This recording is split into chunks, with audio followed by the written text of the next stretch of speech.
Que é destaque nesta edição. Começa hoje cadastro e recadastro da meia passagem nos ônibus. Som alto nos ônibus de Manaus pode dar multa de mais de R$4.000. Depois de rebelião com 26 mortos, secretário de Segurança de Natal diz que quando um preso decide matar outro é difícil evitar. Planalto diz que crise prisional está longe do fim. Senadores do Amazonas são os que mais gastam com correios, combustível e viagens. Presidente do STF se reúne hoje com o defensor público geral para tratar do mutirão carcerário em Manaus. Avião turco cai sobre vilarejo matando 37 pessoas. Corpo de garoto de 7 anos é encontrado boiando na Manaus Moderna.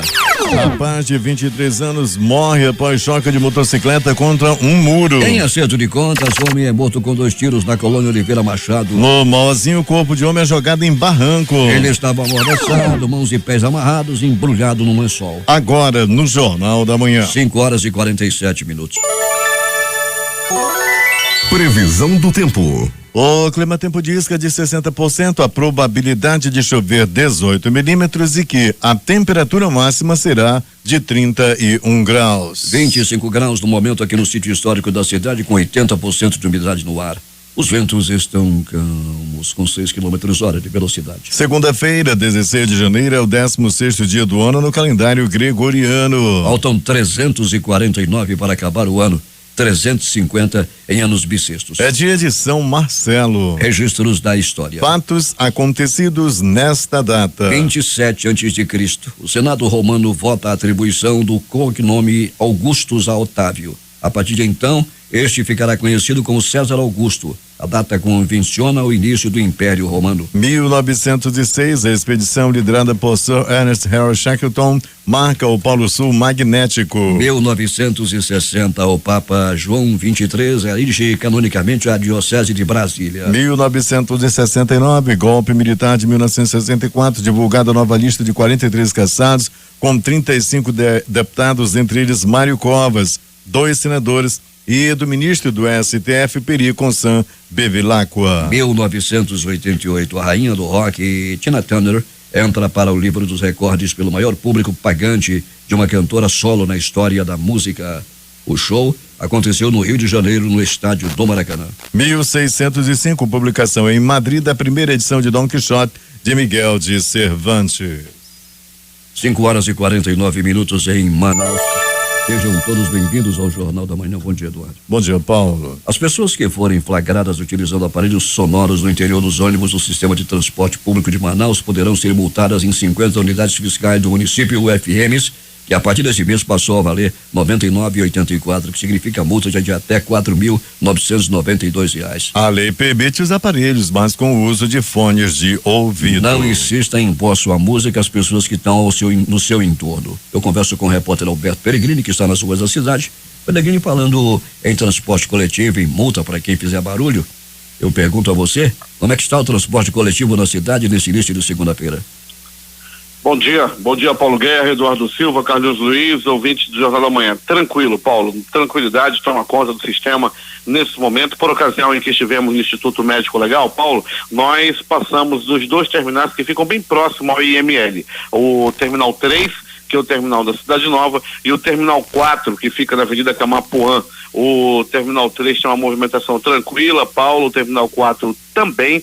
E daqui a pouquinho chegando próximo às proximidades do Terminal 5, Paulo. A tranquilidade toma conta dos terminais nesse momento, bem como a frente da garagem da União Cascavel também, que tem lá um complexo de empresas que fazem o transporte coletivo da cidade, também com a saída dos ônibus que dá-se nesse momento de maneira tranquila. Mas há uma apreensão enorme por parte da população, já que os sindicatos rodoviários anunciam a paralisação para amanhã. Como estão as demarches, Peregrini? Pois é, Paulo, né? Essa paralisação ainda é uma expectativa ainda por parte dos usuários do transporte coletivo e até mesmo pelos rodoviários, né? A greve já foi decidida, fizeram todos os trâmites para que a greve seja legal, ou seja, que 70% dos ônibus estejam nas ruas, amanhã da frota esteja amanhã nas ruas. Entretanto, Paulo, até o presente momento não se sabe ainda ao certo se vai haver alguma conversa, se essa greve vai acontecer ou não. A polícia esteve nas ruas desde a última sexta-feira numa operação para banir os bandidos que aterrorizam a cidade, e alguns assaltos de ônibus aconteceram, né, Peregrino? Pois é, Paulo, né?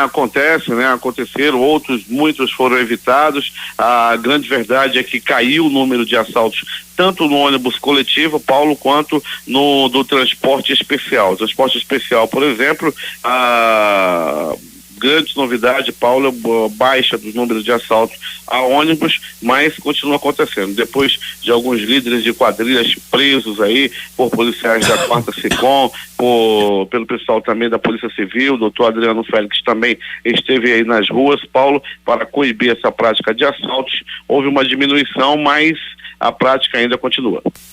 Peregrini, e a polícia vai continuar nas ruas. Muitos presos ainda à solta, inclusive um matador que tem mais de 30 mortes nas costas, não é, Peregrini? Pois é, Paulo, né? Tem esse daí, tem outros tantos também que estão aí nas ruas. Tem o Brian, né, Paulo, que continua foragido, né? O bandido lá que fica nas redes sociais. A polícia vem aí trabalhando forte, né, para tentar prender, recapturar esses bandidos que estão foragidos. 83 deles já foram foragidos, já foram recapturados, de um total de 225. Peregrino, na última sexta-feira falamos aqui sobre as pessoas que estavam reclamando lá no iShopping de que apenas 20 senhas estavam sendo distribuídas para tirar a carteira de identidade dos alunos da rede pública de ensino, e que é uma exigência. A Secretaria de Educação mandou uma nota aqui e pedindo direito de resposta. Não entendi bem qual foi o direito de resposta, porque nada foi dito aqui contra a Secretaria. Apenas pedimos providências para que se facilitasse para que os pais possam tirar as carteiras de identidade. É uma exigência, só que explica a Secretaria de que os pais podem matricular seus filhos e posteriormente levar os documentos. Mas o certo, Peregrini, tudo bem, a Secretaria está facilitando, mas depois os pais vão enfrentar o problema. Porque para tirar, realmente precisa se tomar uma providência com relação, não é a Secretaria de Educação, que entendam bem. Precisa se tomar uma providência para facilitar, para que os pais de alunos possam tirar as carteiras de identidade de seus filhos. Só isso, nada mais que isso. Pois é, Paulo, é verdade, né? Que até mesmo, Paulo, qualquer cidadão comum que vai tirar a carteira de identidade hoje tem-se essa dificuldade, né? Das senhas, a gente vê fila à porta de delegacias, outros que procuram os PACs para tirar a carteira de identidade, né? Isso acontece todos os dias, Paulo, de segunda a sexta, a gente vê essas filas, a fila que já é tradicional, a demanda é muito grande para os PACs, não só para identidade, mas para todos os tipos. O PAC faz um serviço maravilhoso e muita gente procura os serviços do PAC, inclusive para tirar carteira de identidade. E agora com essa novidade aí, demanda é enorme. Novidade até muito boa, né, Paulo, para que o aluno tenha sua carteira de identidade, aí a demanda foi muito maior à frente dos PACs, e o PAC não dá conta, são apenas 20 fichas, 20 senhas por dia, e os pais de alunos estavam se sentindo prejudicados. A Secretaria de Educação agora orienta que pode ser levado depois. Só levou o problema um pouquinho mais para frente, né, Paulo? Mas, de qualquer forma, o pai vai ter que tirar a carteira de identidade, que é uma boa. Agora, o negócio de direito, de resposta, o pessoal não entende essa coisa de direito, né, Paulo? É verdade. Peregrini, fatos pontuais aconteceram na cidade e não se teve aí mortes por violência, a não ser esse corpo de um homem que foi encontrado jogado em um barranco lá no Mauazinho, amordaçado, mãos e pés amarrados e embrulhado num lençol. É uma coisa pontual. Acerto de contas matou um homem com 2 tiros na coluna Oliveira Machado, e tivemos aí o garoto que foi encontrado, o corpo dele boiando na Manaus Moderna. É um rapaz de 23 anos que morreu após choque de motocicleta contra um muro e trafegava em alta velocidade, Peregrino. Altíssima velocidade, Paulo. Ele vinha em alta velocidade, quando de repente a máquina que ele pilotava, ele perdeu completamente o controle e acabou, Paulo Guerra, chocando-se contra o muro. Para você ter uma ideia, Paulo, até mesmo marca de frenagem não foi encontrada no local do acidente onde esse rapaz morreu. Esse homem que foi jogado de um barranco no Mauazinho, aliás, no Mauazinho só tem barranco, não é? E no Mauazinho, o homem foi jogado de um barranco, ele estava amordaçado, mãos e pés amarrados. Quantos tiros, Alberto Peregrini? Paulo Guerra é prematuro ainda, né? Porque não teve naquele momento, naquele primeiro procedimento, para saber quantos tiros levaram naquele primeiro momento lá. Já haviam-se 3 perfurações, achavam-se que era só isso. Mas não, Paulo, ele tinha 3 na cabeça e mais 2 espalhados pelo corpo. O homem ainda não foi identificado, mas inclusive os profissionais do Instituto Médico Legal pediram para nós divulgarmos que ele tem uma tatuagem nas costas escrito "Só Deus pode me julgar", e no peito os nomes Nicole e Yasmin. Então esse homem, ele aparenta entre 25 e 30 anos de idade, Paulo, foi verdadeiramente executado, né? Como você bem já colocou, mãos, pés amarrados, estava também amordaçado, rolado no lençol, jogaram ele de ribanceira abaixo, jogaram o corpo já ribanceira abaixo, e esse corpo foi encontrado e posteriormente removido ao Instituto Médico Legal. Alberto Pellegrini vai voltar daqui a pouco contando tudo o que aconteceu na noite e madrugada na cidade. Bom trabalho, até daqui a pouco. Muito bem, Paulo, daqui a pouco a gente vai voltar sim com essas e outras informações aqui dentro do Jornal da Manhã. O agente, 5h57, o agente de socialização da empresa Humanizare, preso suspeito de repassar informações sigilosas sobre a segurança do complexo penitenciário Anísio Jobim Compage a um preso, vai responder pelo crime em liberdade, segundo informou o Tribunal de Justiça do Amazonas ontem. No dia 1º, um massacre deixou 56 mortos no Compage. O homem foi detido na noite do último sábado pelo crime de violação de sigilo funcional qualificado por dano à administração pública. Ele foi detido por policiais militares que atuam no Compage no momento em que estava trabalhando. De acordo com a investigação, o preso que recebeu a informação do agente fingiu estar doente para poder ser transferido à enfermaria, onde de lá receberia informações do agente penitenciário. Tudo arrumado. 5h58, emissoras de serviço de som que estão retransmitindo o Jornal da Manhã. Rádios Panorama FM em Itacoatiara. Alternativa de Alvaranhos. Goiânia em Boa Vista do Ramos. Nova FM de Nova Olinda do Norte. Rio Madeira e Manicoré. Palmeira FM de Manacapuru. Vale do Rio Madeira, Humaitá. Nova Luz FM de Canutama. Panamá FM em Anamã. Urucará FM de Urucará. Rádio Comunitária de Urucurituba. Independência de Maués. Tupanha, eu e você, Boca do Acre. Tucunaré e Anuri FM de Anuri. Rádio Iranduba.net. Gospel 7 de Manacapuru. Nós, 6 irmãos, Porto de São Raimundo. Alternativa da Assembleia de Deus no distrito de Sampaio, em Altazes. Voz Cabocla, Vila Rica de Caviana. Beruri e Josivã, em Beruri. Show dos bairros em Altazes. Voz Web Rádio de Maués. Voz da Esperança em Acajatuba. Comunitária da Colônia Antônio Aleixo. Portal em Amundá.web Rádio. Voz Amiga do Lago do Limão. Reconquista Bairro Novo Manacá em Manacapuru. Comunitária Nossa Senhora do Carmo, na Vila do Jacaré. Cultura no repartimento do Tuiué. Comunitária Anhanguera, na Foz do Canumã, distrito de Borba. E Voz Big Bom em Iranduba. O tempo em Manaus é instável, a temperatura é de 24 graus e 5 décimos. Temos informações com o repórter J. Rai. Paulo Guerra, e o tempo por aqui é bom, o sol já dá o ar da sua graça neste momento. Moradores da rua Deputado Josué Neto, no bairro Graça Lopes, aqui em Iranduba, começaram a receber melhorias no sistema de abastecimento de água. Na semana passada, o Serviço Autônomo de Água e Esgoto SAAI deu início à ampliação da rede hidráulica daquele trecho, substituindo por canos as velhas mangueiras e retirando os gatos também que ali haviam. De acordo com a assessoria de imprensa do SAAI, 100 metros de rede de água já foram instalados e na manhã de hoje os trabalhos terão prosseguimento. Mas, embora o SAAI seja uma autarquia que deveria se manter com seus próprios recursos, encontra-se totalmente falido, Paulo Guerra, com dívidas que ultrapassam os 6 milhões de reais só de energia elétrica, segundo o presidente da empresa, Paulinho Maquiné. Pouca gente paga água e quem não paga argumenta que não faz porque não recebe o líquido precioso em casa. Muitos que recebem deixam estragar. O desperdício é outro problema que o Serviço Autônomo de Água e Esgoto tem para resolver.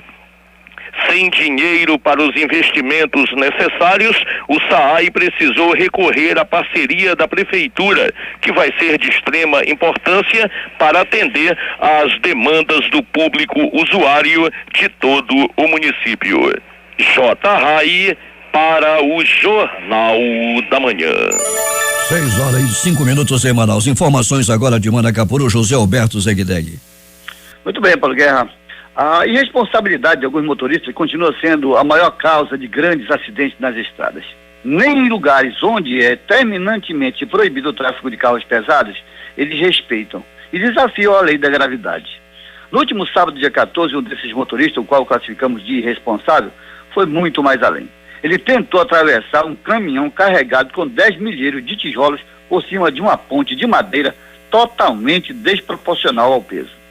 A ponte não resistiu ao peso e o caminhão tombou, jogando todo o tijolo no rio, destruindo a carroceria do caminhão, derramando parte do óleo diesel dentro do igarapé, que deságua no balneário Miriti.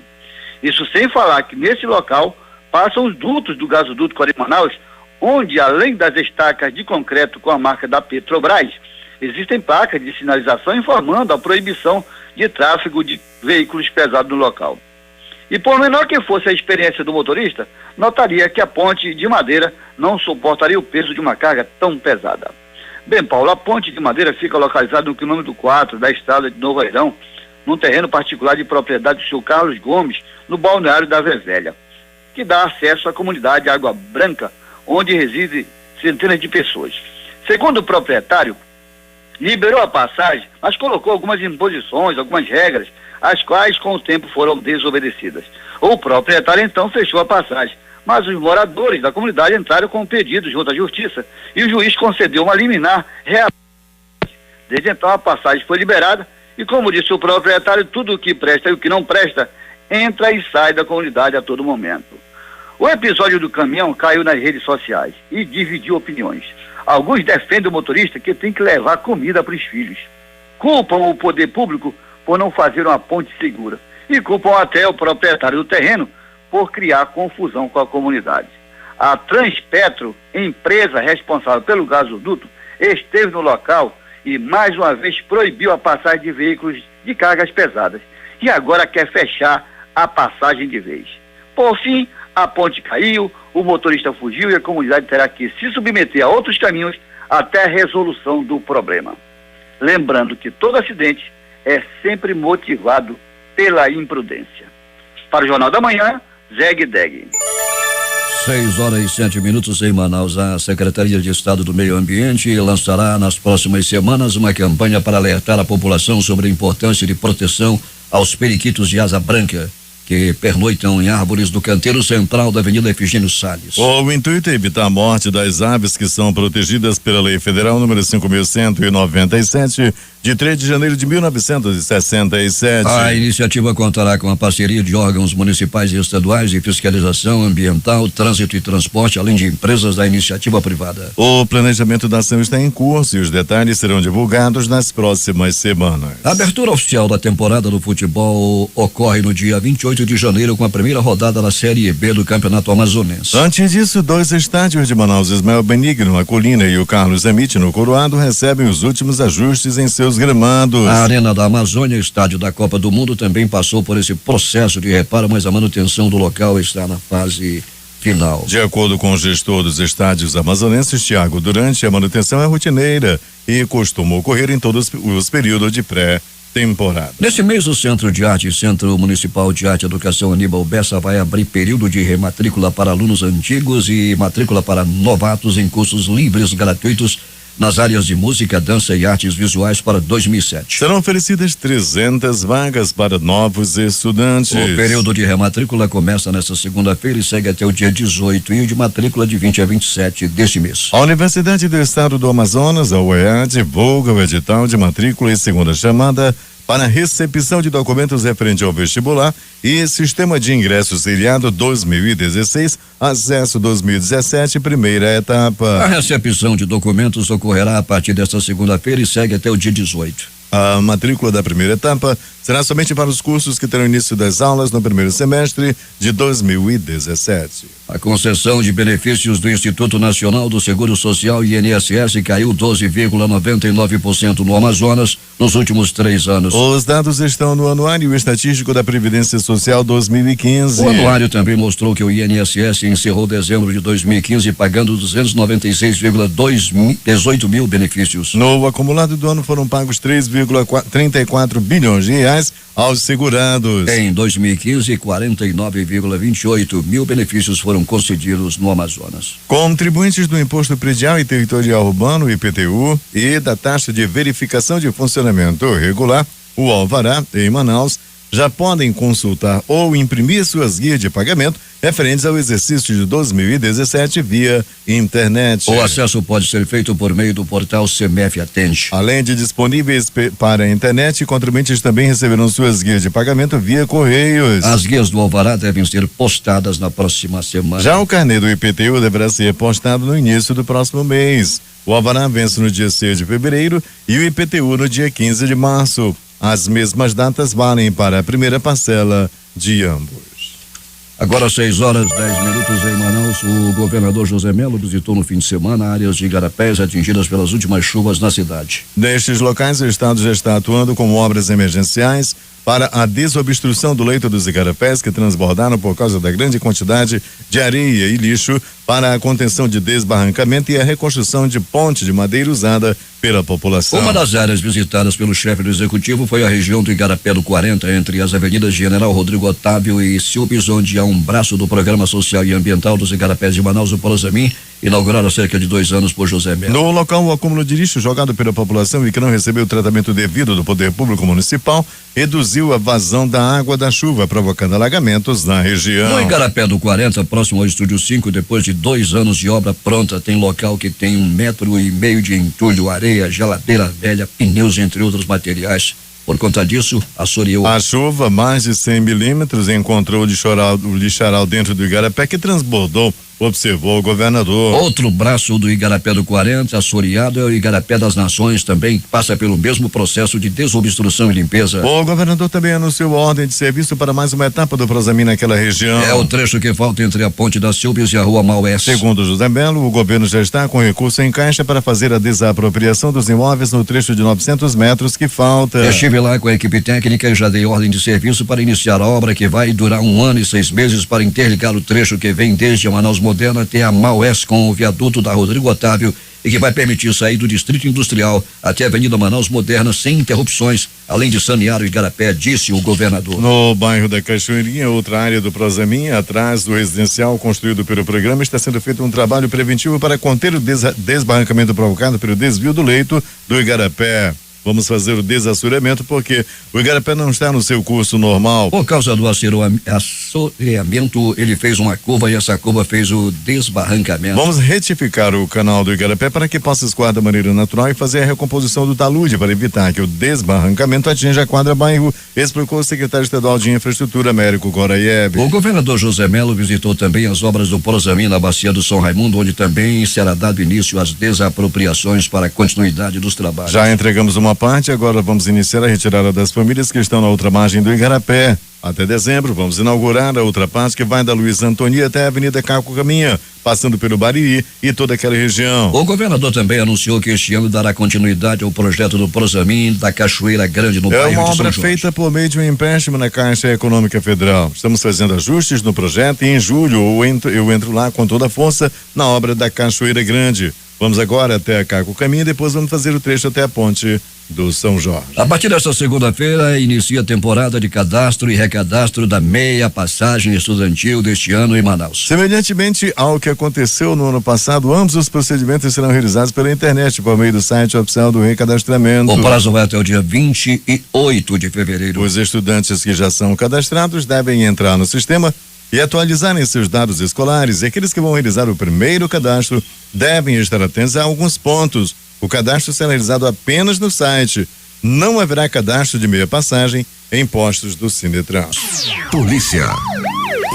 Alberto Peregrino, estamos recebendo aqui reclamações. Muita gente atacada pelo vírus da estátua lá pelas bandas do Miriti. Os caras chegam lá, abrem as malas dos carros, abrem as portas, som a todo volume, perturbando os moradores da área e quem está ali também, que é obrigado a ouvir a péssima qualidade musical deles.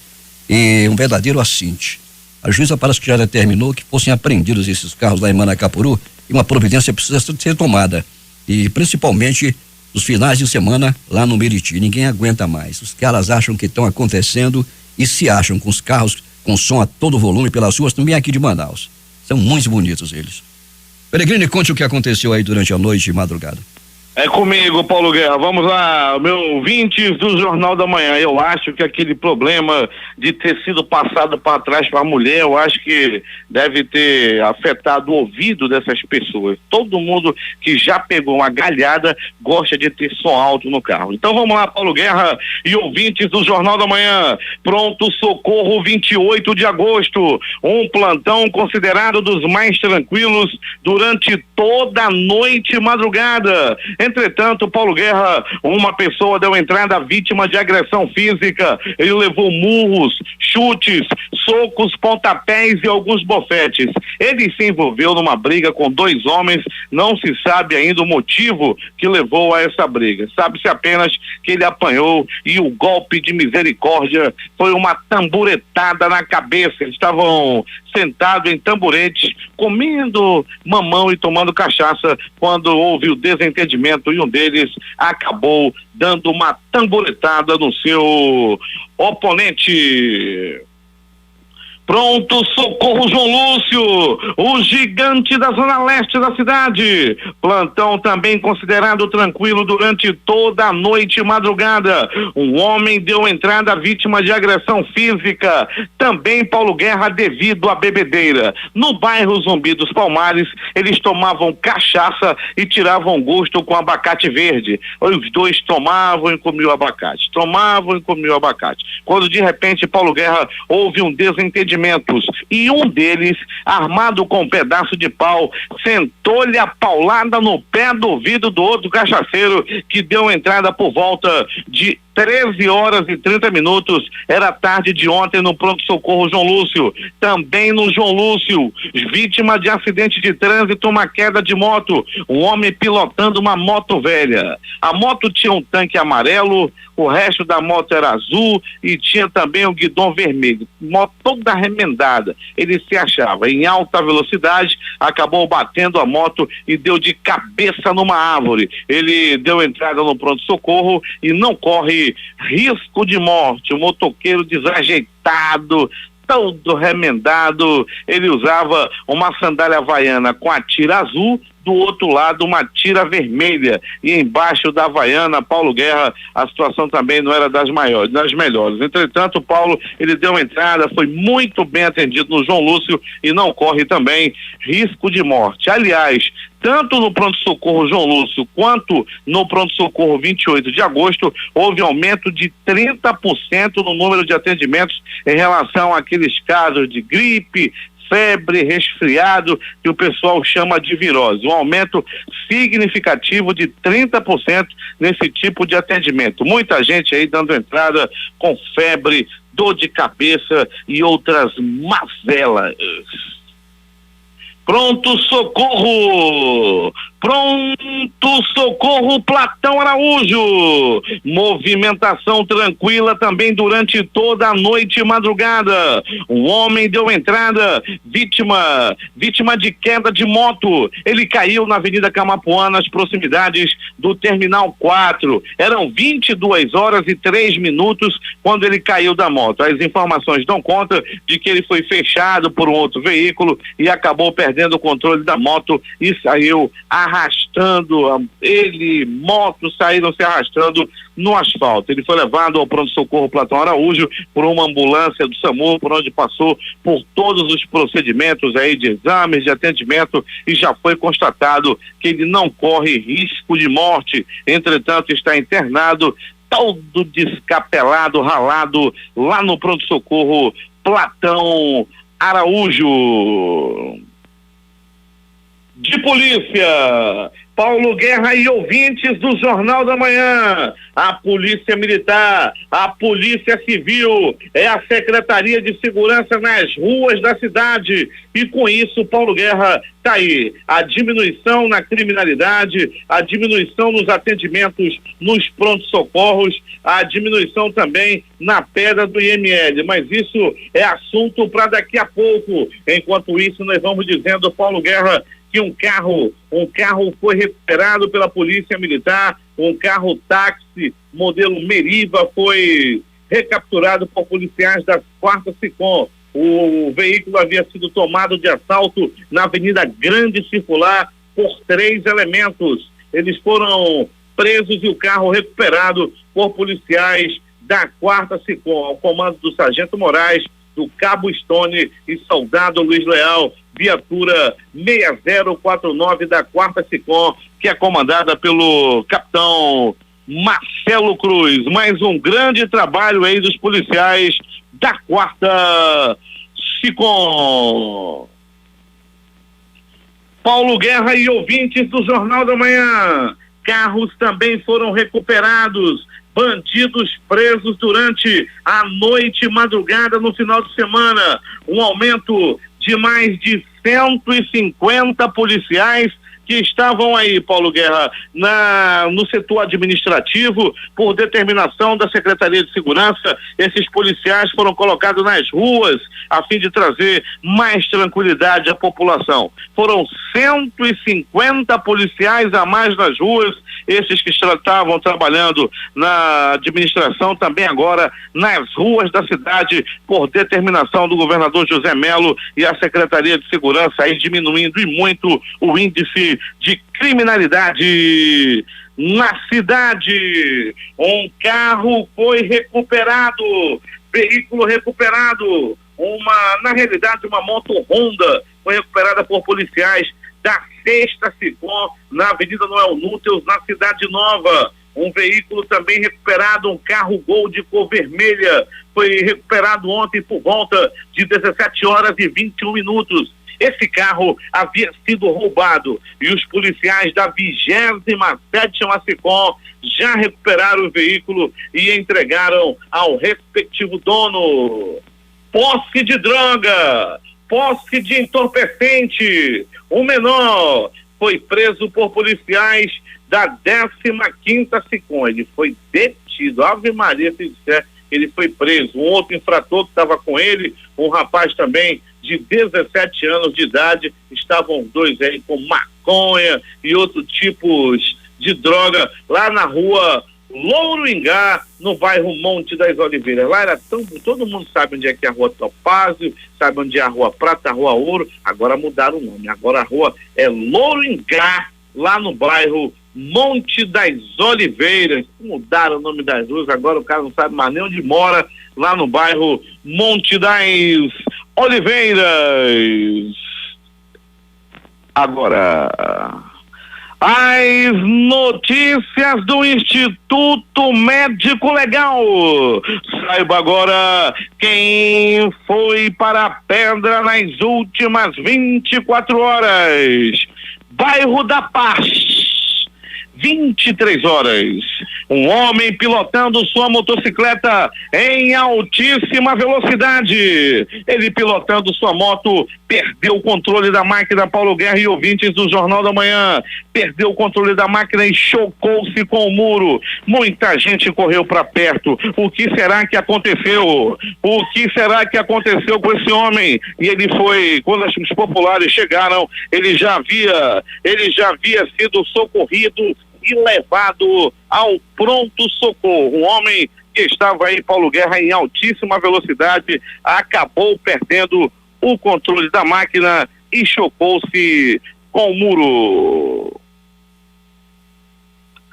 Tiros pelo corpo. No bairro Colônia Oliveira Machado, um homem de 29 anos de idade acabou sendo barbaramente assassinado com 1, 2, 3, 4, 5 balaços espalhados pelo corpo e não resistiu. Partiu aos ferimentos e morreu. O crime aconteceu, repito, no bairro Colônia Oliveira Machado. Lamentável. Paulo Guerra, foi com muita tristeza que populares encontraram ontem um corpo de um garoto, o Pedro Henrique Fonseca, de apenas 7 anos de idade, que morreu afogado ali na área da Manaus Moderna. O corpo foi encontrado horas depois de o menino ter sido considerado desaparecido. Ele vestiu uma bermuda jeans e uma camisa verde. Paulo Guerra, ele com certeza estava ali naquela área, devia estar tomando banho naquela área e desapareceu. Foi um desespero total quando apareceu o corpo do pequeno Pedro Henrique, que tinha apenas 7 anos de idade. Nós lamentamos profundamente a morte de uma criança que morreu afogada lá na área da Manaus Moderna, e posteriormente o corpo foi removido pelo Instituto Médico Legal. 20 horas da noite de ontem, um homem foi executado e o corpo jogado na ribanceira, no bairro do Mauazinho, e tudo aconteceu assim. Lá no bairro do Barranco, lá na terra da ribanceira, no bairro do Mauazinho. Era aproximadamente 20 horas de ontem, quando o corpo de um homem foi encontrado. Jogaram o corpo do homem no barranco. Ele estava com os pés e as mãos amarradas, estava amordaçado, com um pano na boca e vários tiros espalhados pelo corpo. As informações dão conta de que o homem não é conhecido naquela área, ninguém conheceu. Quando desenrolaram do lençol, ninguém conhecia o homem. Ele foi levado ao Instituto Médico Legal sem nenhuma identificação e permanece até o presente momento sem identificação. Atenção para algumas características que podem identificar esse homem e levar os parentes até o IML. Na costa dele está escrito assim, em uma tatuagem: só Deus pode me julgar. E no peito, outra tatuagem, escrito Nicole Yasmin. O corpo foi encontrado ontem por volta de 20 horas e 30 minutos no bairro Mauazinho. O Instituto Médico Legal realizou nas últimas 24 horas 47 exames de corpo de delito. Chegava no IML hoje por volta das 4 horas e 55 minutos, encontrava o Alberto Brito tranquilo lá na portaria, com poucos exames a fazer. Foi pouco trabalho no IML, graças a grande trabalho da Secretaria de Segurança. Paulo Guerra, desses 47 exames, 2 deles foram feitos por agressão física devido a triângulos amorosos, ou seja, crimes passionais, homens que apanharam por estar envolvidos em triângulos amorosos. Em um dos casos, Paulo Guerra, um homem espirrava. Um homem se fingia que está com febre para ser atendido por sua amante no bairro de Cachoeirinha. É contigo, Paulo Guerra. Esportes.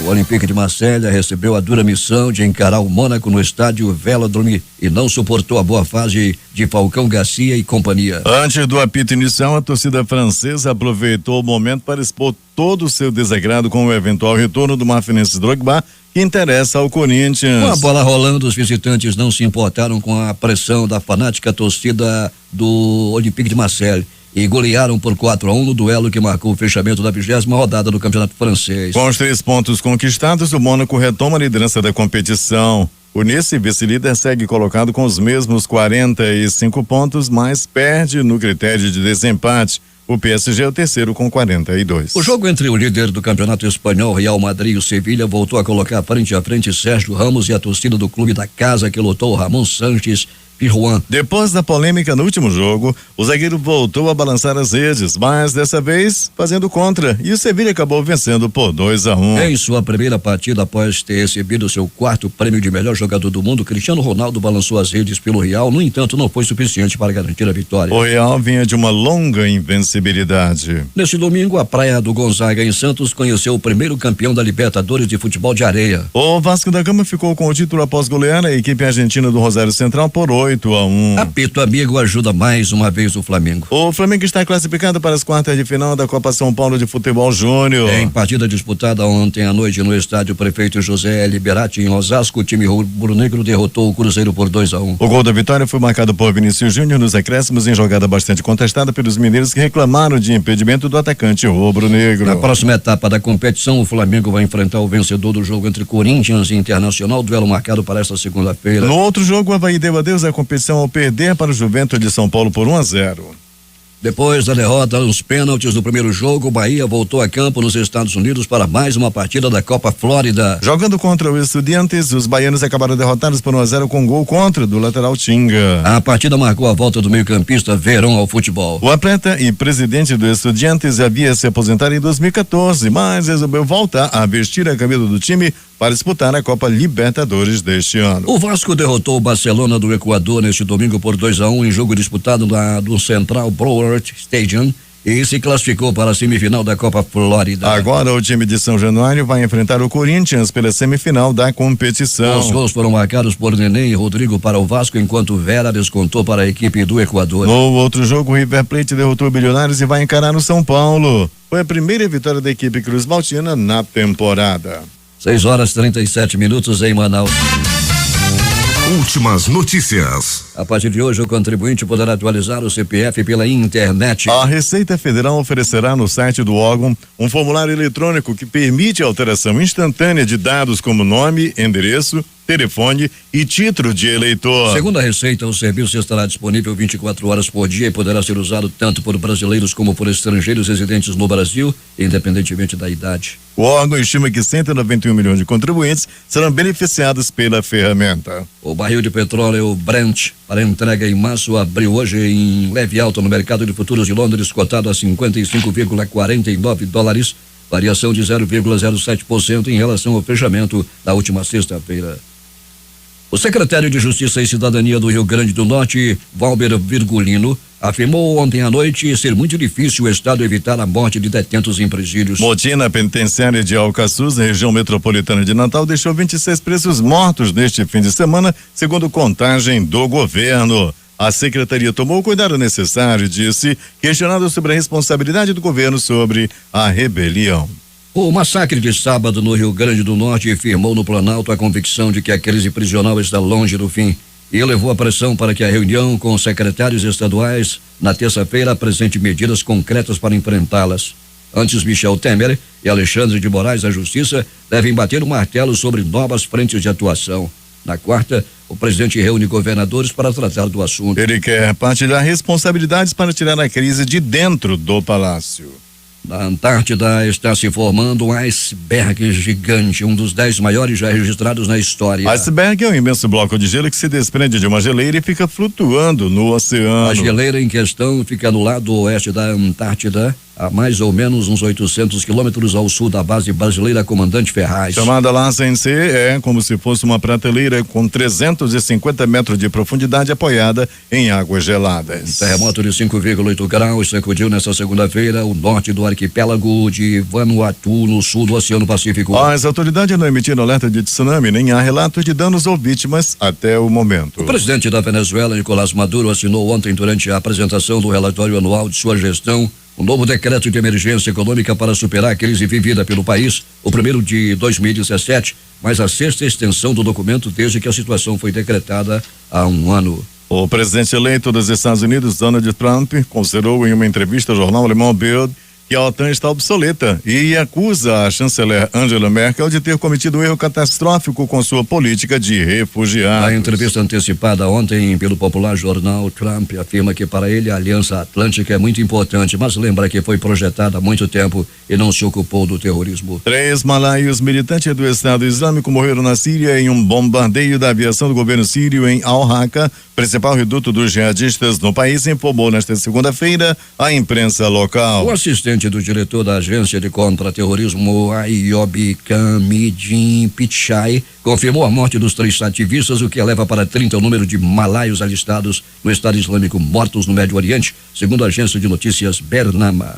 A Procuradoria da Coreia do Sul anunciou nesta segunda-feira um pedido de prisão de Lee Jae-yong, vice-presidente da Samsung, herdeiro do conglomerado sul-coreano, por suspeita de suborno e peculato em um escândalo de corrupção que levou ao afastamento da presidente do país, Park Geun-hye. O pedido deve ser analisado pela Justiça na próxima quarta-feira, segundo a agência de notícias Reuters. Agora 6h41 em Manaus. O Tribunal de Bangladesh condenou à forca 26 pessoas, incluindo 3 responsáveis das forças de elite, depois de considerá-las culpadas do homicídio de 7 pessoas que haviam sequestrado. Os corpos das vítimas foram encontrados flutuando em um rio em abril de 2014, 3 dias após testemunhas presenciarem seu sequestro perto de um estádio de cricket na cidade de Narayanganj, no centro do país. A chefe da diplomacia europeia, Federica Mogherini, reiterou nesta segunda-feira o apoio da União Europeia ao acordo com o Irã sobre sua política nuclear, um pacto debilitado um ano depois de sua entrada em vigor pelas críticas do presidente eleito dos Estados Unidos, Donald Trump. 10 presos da prisão militar americana de Guantánamo chegaram nesta segunda-feira ao sultanato de Omã, onde residirão de forma provisória, anunciou o Ministério das Relações Exteriores em Mascate. O Ministério não informou as nacionalidades desses presos acolhidos por Omã há poucos dias do fim do mandato do americano Barack Obama, que havia convertido o encerramento da controversa prisão para supostos extremistas de Guantánamo em um dos objetivos de sua presidência. O terrorista tunisiano Anis Amri, responsável pelo atentado a um mercado de Natal em Berlim, em novembro do ano passado, que deixou 12 mortos e que foi assassinado por 2 policiais em Milão dias depois, pode ter estado sob influência de drogas quando realizou o ataque na Alemanha. O terrorista consumia drogas regularmente, principalmente cocaína e ecstasy, e também era um traficante. A afirmação é do jornal alemão Die Welt, que vazou um documento de investigação interna da polícia do país. Segundo a publicação, Amri poderia estar seriamente drogado quando atropelou a multidão que estava presente no mercado em um caminhão. Além disso, o tunisiano também poderia estar sobrevivendo na Alemanha traficando drogas. 6h43 em Manaus.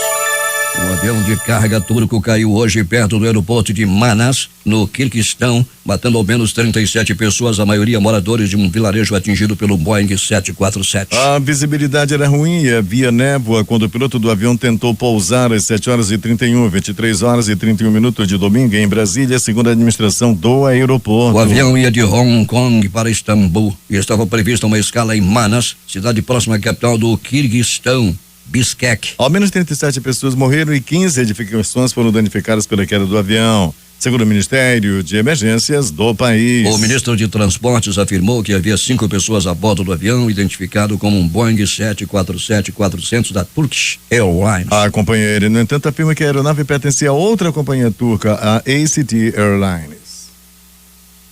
Candidatos declarados à presidência da Câmara, os deputados Jovaí Arantes do PTB de Goiás e Rodrigo Rosso, PSDB, o PSD do Distrito Federal, fazem campanha em Porto Alegre e São Paulo, respectivamente. O atual presidente da Casa, Rodrigo Maia, do DEM do Rio de Janeiro, que ainda não oficializou sua campanha à reeleição, também vai a São Paulo, onde se encontra com o governador Geraldo Alckmin, do PSDB. Um dirigente do PT tocou o telefone para parlamentares do partido no final de semana para sugerir o uso das revelações mais recentes da Lava Jato como munição na guerra política contra o governo golpista de Michel Temer. Classificou de bombástica a acusação de que Eduardo Cunha e Gedel Vieira Lima, íntimo de Temer, trocavam o empréstimo da Caixa Econômica por propina. Um dos destinatários da sugestão indagou: A farra ocorreu na gestão da Dilma, esqueceu? Os petistas sentem um prazer quase orgástico cada vez que a Polícia Federal e a Procuradoria penduram um amigo de Temer nas manchetes de ponta cabeça. Mas a maioria silencia para não passar a vergonha de ter de explicar por que os inimigos de hoje plantaram bananeira dentro dos cofres públicos durante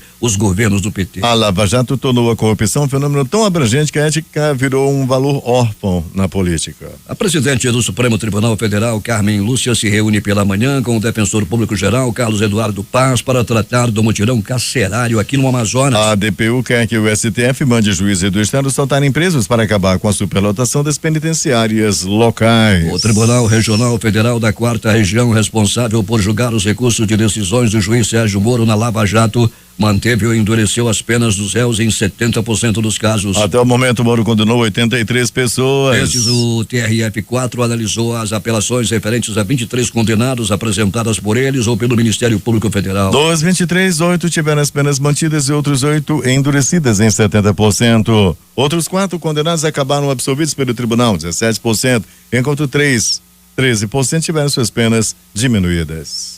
Apesar de o Brasil enfrentar uma grave recessão, os senadores dobraram os gastos de seus gabinetes em Brasília com combustível, com viagens, com alimentação e correios entre 2014 e 2016, que terminou agora. Levantamento feito pela Casa, a pedido da Folha de São Paulo, revela um salto de 2,4 milhões de reais em 2014, em valores atuais, para 4,8 milhões em 2016. Com a rubrica Gastos Extras, o Senado custeia o consumo em Brasília de combustível, material de limpeza, papelaria, alimentação, correios e as viagens oficiais autorizadas pela Casa. Há limites para cada serviço, nem sempre cumpridos. Os 2,4 milhões gastos a mais seriam suficientes para construir 4 escolas com boas instalações ou remunerar por um ano 60 professores com o piso da categoria. A rubrica dos gastos extras não está incluída na cota parlamentar a que cada senador tem direito, em geral usado em seu estado de origem. Essa cota se destina a arcar com todo tipo de atividade do senador em seu estado, como viagens de ida e volta de Brasília, a base eleitoral, aluguel de escritório, alimentação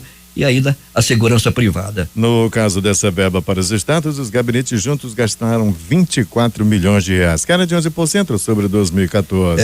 Mas a verba varia de 21 mil no Distrito Federal para 44 mil reais para os parlamentares aqui do Amazonas.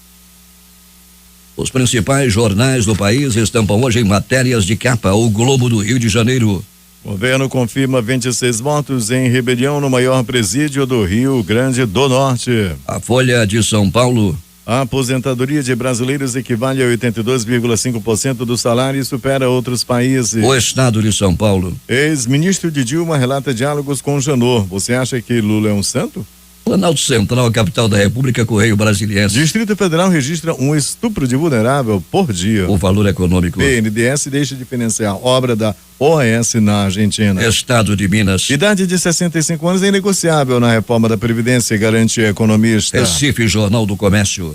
Jornais estrangeiros apontam violência e crise penitenciária no Brasil. Fortaleza, Diário do Nordeste. Ex-jogador de futebol cearense é assassinado na capital. O atacante jogou pelo Fortaleza. 0 hora, Porto Alegre. Executivo da Odebrecht delataram 229 políticos. O Brasil Econômico. INSS volta a periciar auxílios-doença e aposentadorias por invalidez nesta segunda-feira. Edições locais, a crítica. Aluguel, população paga a conta. Arthur fez contrato de 710 mil com Aliado. Amazonas em Tempo. Melo anuncia nova etapa do Prosamin. Estas foram as principais notícias de ontem e as primeiras de hoje. Termina aqui o Jornal da Manhã. Participaram desta edição reportagens José Alberto Zegdeg, J.A. e Alberto Peregrini com noticiário policial. Operação de rádio Hamilton Cabral e Carlos Luiz. Apresentação Eduardo Silva e Paulo Guerra.